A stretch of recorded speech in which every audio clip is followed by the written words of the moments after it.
Hello there. Welcome back to Mastering the Drop. Through the episodes of Mastering the Drop, a real view of recovery, we are taking a journey towards loving and honoring ourselves, making ourselves the priority, and taking care of ourselves from the inside out.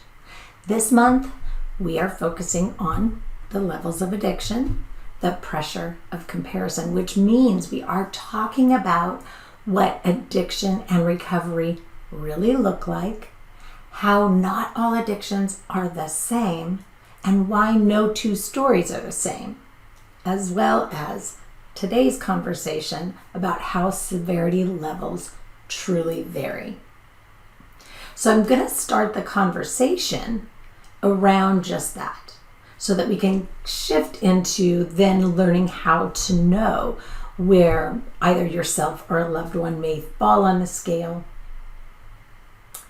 Because the intention here is to help you understand what simply needs adjusting and what is completely hijacking your life. So in that, I wanted to, make sure that y'all understand that I'm not speaking today solely about alcohol, your relationship with alcohol. I'm not speaking specifically to a drug addiction. Although those are the standards, those are the mainstream thoughts, feelings, emotions, and opinions about the words addiction and recovery and those needs. But, again, as well, for any of you that know me, you know that I truly see the broader perspective that surrounds addiction and recovery needs. So let's talk about this. What are some of the levels of severity? Now I want to keep this in very user-friendly terms. I don't want to get super textbooky. I don't want to get all clinical on you, because I really want you to be able to hear so that you can cross-associate yourself without needing somebody to decipher the words that I'm using. So let's look at it this way. Sure, we'll start with the super easy, everybody can understand. We're talking about the not functioning, right? That's somebody who is, not getting up and going to work, not taking care of their parental responsibilities, not, taking care of their own physical health, their hygiene, their all of the things, right? This is somebody who is, getting up and from the moment they get up in the morning, they are, they're starting to drink or use, and or, it may not even be that chemical, right? Where depression can really be derailing, and it can keep us from getting up and functioning. So we're just not functioning. We're not doing what we're needing to do. And somewhere in there is something that we cannot let go of, we can't go without, that is completely ruling and ruining our life, our world. So that's that high severity, completely not functioning, right? And so this could be somebody with a gambling addiction, right? Like you're incapable of not spending money that you don't have and gambling it away. You can't back away from the computer. You can't make yourself shut it down. So I want you to think in broader terms than just those traditional thought processes around alcohol, or alcohol, chemical substances like opiates, heroin, marijuana, whatever it is, right? Like broaden your perspective.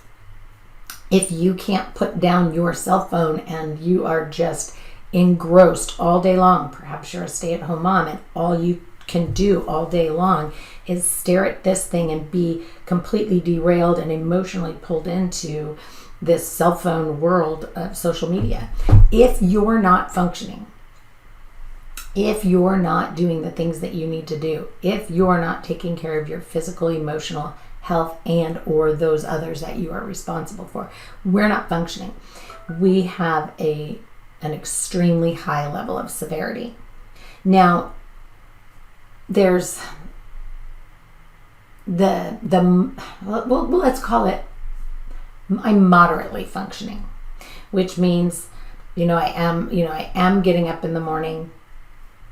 I'm making my kids breakfast, etc., so on, whatever, right? Like I'm getting up and I'm doing my morning routines, and I'm able to function in some of my capacities, but there's always this nagging pull. Like I can't even keep my train of thought. Like I am completely consumed and sorry, my dog barking. So I'm completely consumed by when will it be an appropriate time. Like all I can do is think about that. And so I may be, rushing through some things that might be my to-dos so I can hurry up and get to that first drink, so I can get to, that first whatever. And sometimes this is a secret first, right? Like I know I have to do some things outside of the house, so I've got to get there and I've got to do them, got to do my errands so that I can come back and I can have, my first drink. But that might be 11 o'clock in the morning, right? But I know now that I don't have to leave, I don't have to drive a car, I don't have to go anywhere. And that also could look like, and I've heard this one many times, like I get to drop the kids off at school, or I get to go to whatever meeting it is I have to go to, but then I get to, nobody's around. And so I get to, eat whatever foods that I would never want somebody else to see me eating, right? So that might be cake, ice cream, candy, an entire bag of chips, whatever it is, right? Or it could be, going shopping or whatever it is, right? But generally speaking, what I see and what most people can relate to is think of it as this. I get up, I do what I have to do outside of the house so that I can come home and I can start having my, my paced drinking. And I'm able to keep it paced for a period of time, but then at whatever time, I hit my threshold, then I become completely unfunctioning. Now there's a functioning with a moderate disturbance. And so that may be like, I get up every day. I go, I do my job, I take care of my kids, I take care of my family. And then I'm popping, then I'm drinking in the evening. So it's my way of checking out. Like I've done everything that I'm supposed to do. I'm all good. But then when all is said and done, at the end of every single day, whether that's, 4, 5, 6, whatever time it is, then I get to do what I want. And so every night I'm drinking 2 bottles of wine, although during the daytime, everything is getting done. Now, this also could be other things. So if you find that you also perhaps are overindulgent in a lot of areas, right? Like I worked all week, it's Friday, I'm going to go out and I'm going to blow off steam, but I'm also going to overindulge on food. And so everything's going to be centered around this, extravaganza, like this overindulgence that happens every night, every weekend, all the way throughout the weekend. And every week on Monday morning, I'm starting it out again, feeling the same way. And again, I want you to broaden your perspective. Look at what it is for you. Because is it alcohol? Is it food? Is it your overbooking of your calendar? Which I'm going to touch on a little bit here because I really think that that's super important and most people don't think to cross-associate that in. So is it spending? Is it the dieting, that diet culture? I find that is a very functioning with moderate disturbance type thing. But can also be that moderate functioning, because if we are consistently in this overindulgent stage where then we, drop into some sort of a restrictive, so we're overeating, overindulging, not exercising, whatever, and then suddenly we flip the switch right? And this is like a regular routine, and it could be once a month, it could be once a quarter, it could be twice a year, whatever it is for you. But if this is a cycle, this is an issue. So we want to determine, are you moderately functioning or functioning with moderate disturbance with regard to this? Because the up and down of the weight fluctuation, because of your relationship with food and your attachment to being in diets and being all in or all out with the exercise, like this is very derailing and it's very detrimental to our physical bodies. So, we do want to be looking at that. So that's, the moderate functioning, the functioning with moderate disturbance. And then we have functioning with mild disturbance. And sometimes people, say, well, why is this on the severity? And again, I'm not doing the whole clinical breakdown. I want this to be relatable for you guys, because I want you to realize that you could be living your regular day-to-day life and have, be completely functioning, but have these mild disturbances, again, with your relationship with food, with your spending and shopping habits, with the way that you book your calendar, how much you depend upon validation from something outside of yourself. Where are those emotional attachments? What things outside of you are you attaching emotions to, right? So, it's time to celebrate. I'm gonna, let's go out. Something great happened. I want to go out and I want to celebrate. So I go out, and it's all about overindulgence in food and a ton of alcohol. And this is in the name of, celebrating. So we're attaching that an emotional thing to something outside of it, right? And instead of just being able to celebrate and reward yourself in a different fashion.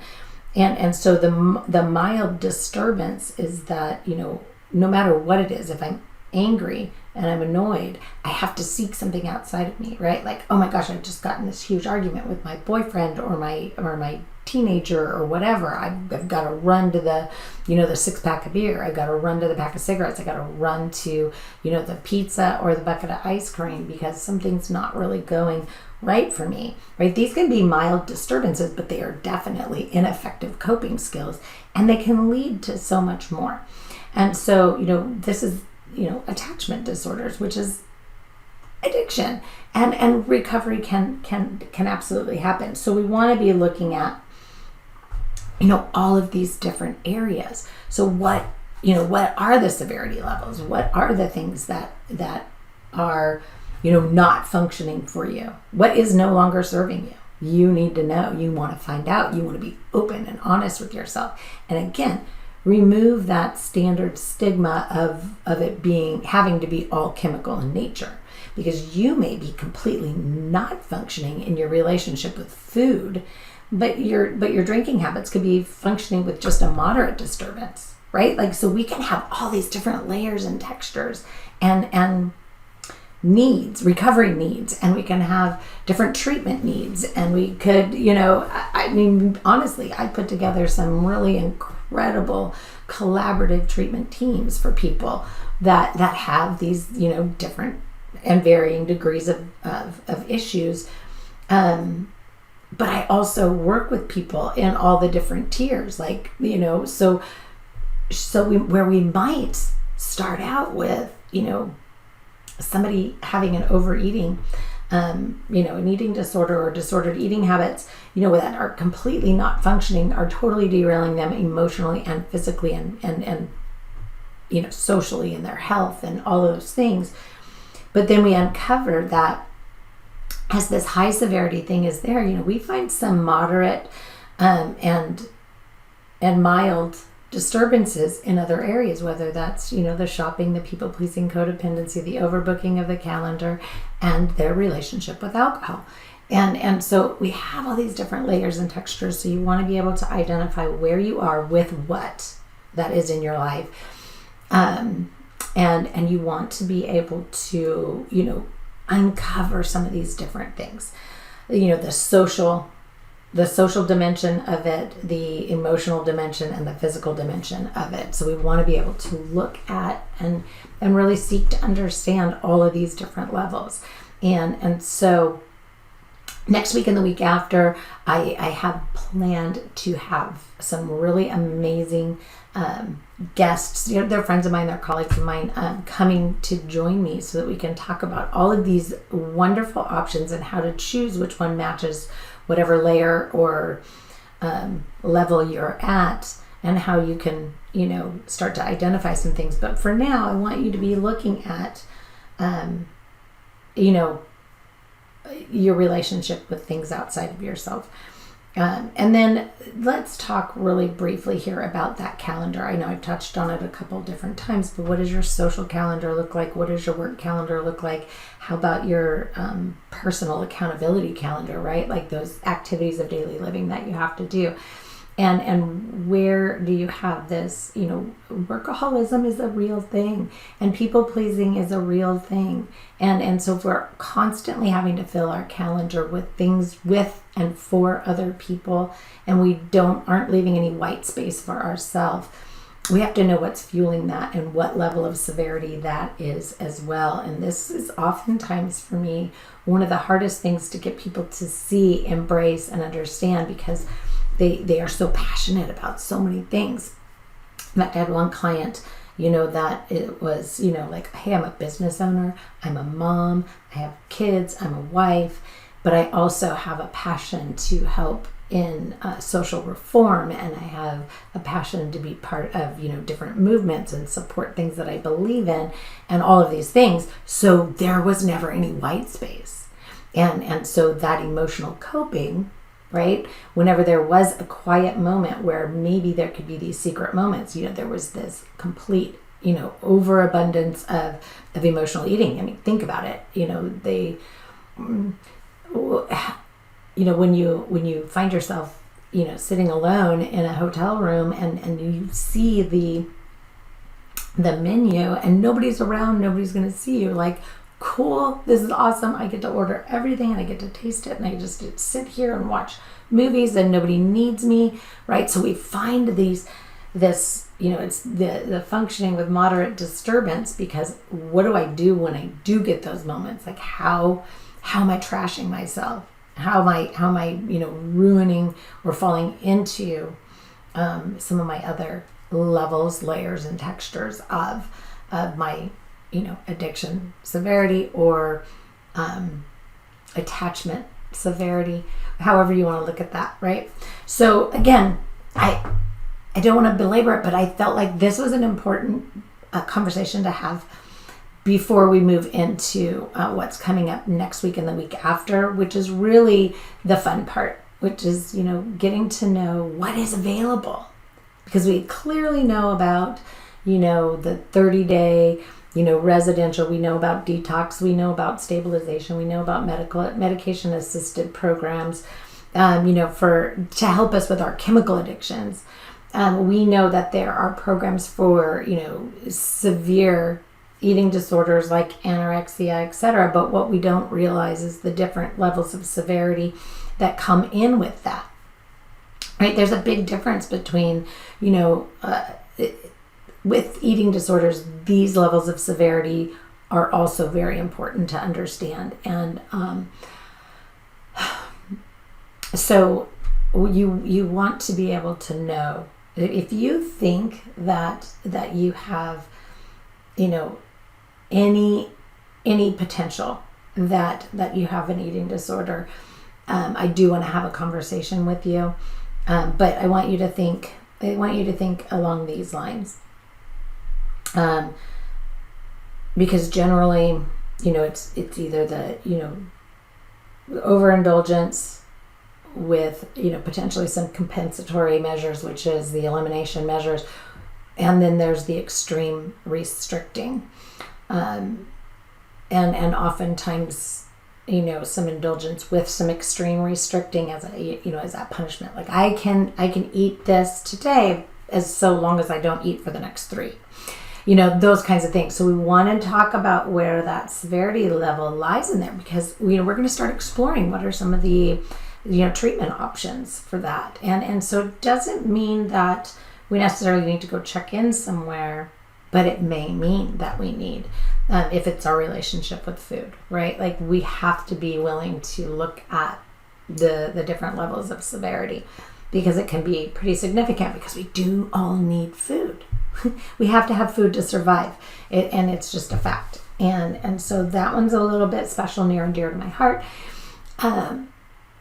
But we do want to be looking at those severities.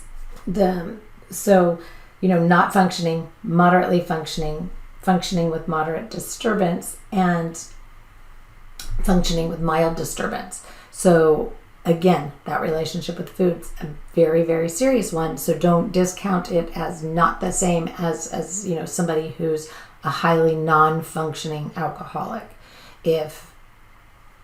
Because our physical bodies are going to break down real quick without nutrition, without nutrients. Our brain's not going to function. Our organs are going to give out, and the whole thing is just going to stop functioning for us.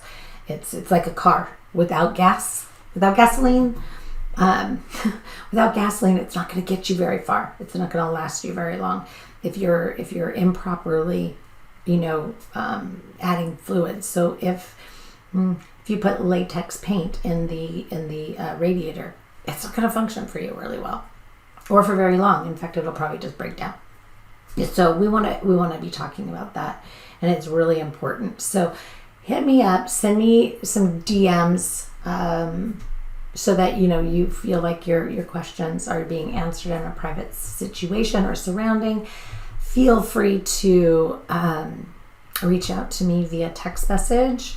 The number is 805-710-2513. And also feel free to contact me on either one of my websites, turningleavesrecovery.com or trishaperidot.com. And you can submit questions to me there. And I'm going to drop in all my contact information, how you can schedule a meet and greet or a consultation, or again, just find me to be able to ask any questions that you have, because we need to know what level of severity are you at with whatever it is that is causing you some issues and some barriers to living the life the way that you would desire. Anyway, thank you so much for being here. I'm super excited to see you next week. And be well.